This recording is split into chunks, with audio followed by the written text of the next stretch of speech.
Hey everybody, John Ramdeen and Robin Black here at Vince Neil's Tatuado at Circus Circus in Las Vegas, Nevada. We are trying to really take in all the information that went down at the T-Mobile Arena on Saturday night for UFC 209. We saw Tyron Woodley retaining his title.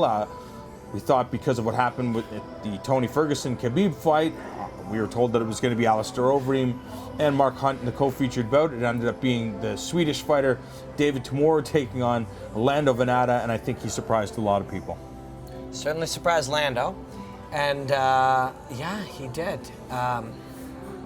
Good for him. Yeah, good for him. Yeah, that was not an easy fight. That was not an easy opponent to beat. You know, Temur came equipped with the tradition of his fighting style. And it's going to be always hard to beat somebody who does something colors outside the lines like that. And he was able to find the way. A lot of it was will, too. You know, he was very skilled, and he was, he had the tools, and he had the approach. He had all those things, but his will was going to be the biggest part. And when we credit him for that win, you're going to credit him for the desire to push through.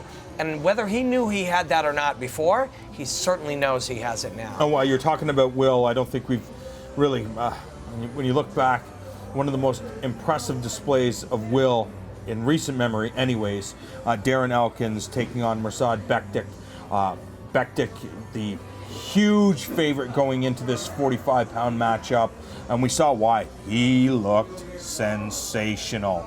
Slick wrestling, slick striking, he felt confident, but unfortunately for him, he couldn't break Darren Elkins, and we just saw a masterful performance in the sense of toughness and nutting up, if you will, and finding a way to win a fight, and he did so in impressive form, getting a stoppage late. So I unashamedly talk about the beauty of combat a lot, and there's a beauty in what Darren Elkins did, you know? There's, I know that you could look at that and see ugliness.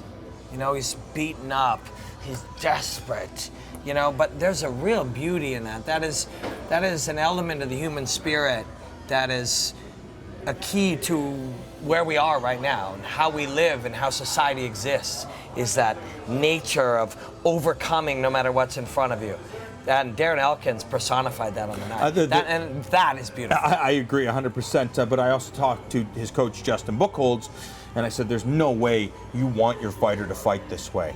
And you didn't hear what he said between rounds, did you? I didn't. I did. Oh, yeah. I had the piece in my ear. Yeah.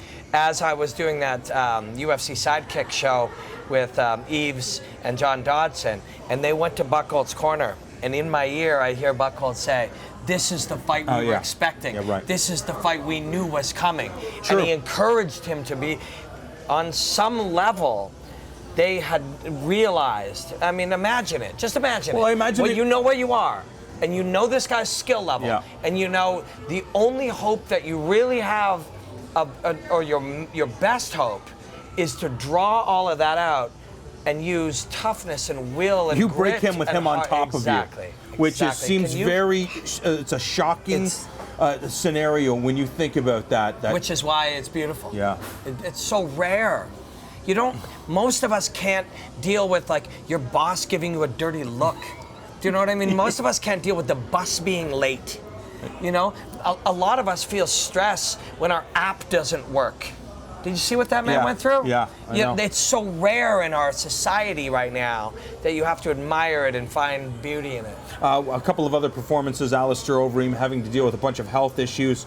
Another sensational performance as he gets the job done against the very dangerous Mark Hunt. And then we saw Yuri Alcantara come from behind after, in my opinion, a prospect we need to keep our eye on. At the time, he was undefeated, 11-0. Cool hand Luke Sanders brought it to the far more experienced Yuri Alcantara. But Alcantara, he's one of these guys, finds a way, just like Darren Elkins. How cool is that when you've got both of those two prospects, Bektic and Sanders, did exactly what they were meant to do. And both of those two veterans understood, oh God, I gotta fight a kid like this, eh? Okay, well, I need to survive because all I need is one chance on his ankle. And you see how high up that triangle was up on that thigh? Yeah. That was legit. Yves Edwards, I was with him, and he was like, oh, that's... and then Elkins, on the other hand, was like, you know, where Alcantara was like, I have enough skill that I just have to find the moment. Elkins was like, I've got enough heart that I just got to stay in there, you know? Yeah. It was a night of beautiful fights. That's just programmed to him, yeah. right? Because during that Instant. time, it's Yeah, exactly. He can't see, he can't hear. He's just staying with it. And I saw your interview with Dana, and he was saying, you know, the way he summed it up was that it was a night of brilliant fights, and he used these examples. And then he's like, well, the main event will be what it will be, and when guys are at this level. To me, that level of main event is a level of brilliance, and it is our agreed. responsibility to help people understand over time that it's just a different texture or flavor, but it's just as beautiful as any other type of fight. I have to agree, and when we leave Las Vegas, we will leave knowing that we saw the full gamut of mixed martial arts. All these warriors put their spirit and their health on the line, and they dazzled the audience.